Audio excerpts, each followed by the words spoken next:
நீங்கள் நினைத்ததல்ல, நான் நினைத்திருக்கிறபடியே நடக்கும் என்றார். ஹல்லேலூயா. அவர்தான் நமக்கு வாக்கு தந்திருக்கிற நலச்சல்களை நான் அறிந்திருக்கிறேன். ஆமென். உன் அழுகின் பள்ளத்தாக்கி ஒரு உருவ கடக்க பண்ணுகிறவன். ஹல்லேலூயா. தேவன் சில நேரத்துல அளவிடும் போது அமைதியா இருப்பார். ஆமென். மற்ற நேரத்துல எல்லாம் பேசிட்டு இருக்கிறவர் நம்ம ரொம்ப அழும்போது அமைதியா இருப்பார்.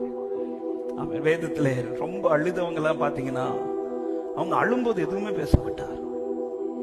ஆமென். ரொம்ப அழும்போது சில நேரத்துல சைலண்டா, அப்படி சைலண்டா இருக்கிறாருனாலே சீக்கிரத்துல நம்மள அதை கடக்க வைக்க போறாரு. ஹல்லேலூயா.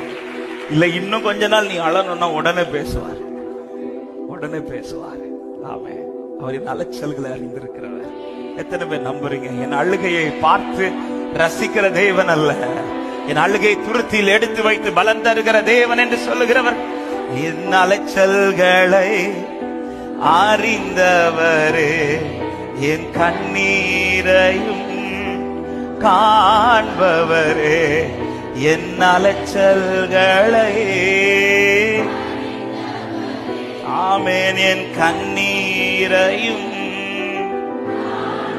என் கண்ணீர் அனைத்தையும், என் கண்ணீர் அனைத்தையும் துருத்தியில் வைத்தவரே,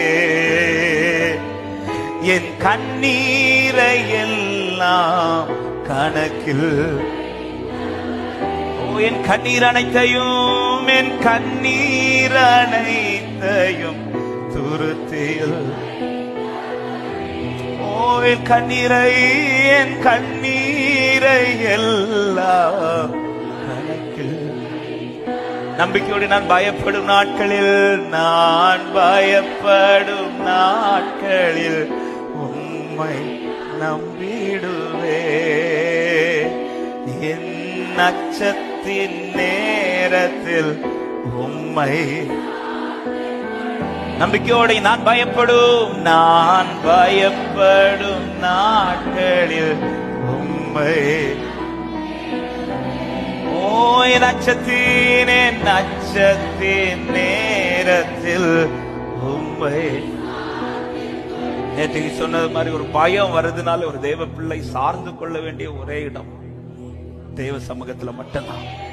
ஆமென். பயம் வருதுனாலே, ஆமென், பயத்தை நீக்குகிறவரை தான் பற்றி பிடிக்கணுமே தவிர இன்னும் பயம் உண்டாக்குகிறவளை பற்றி பிடிக்க கூடாது.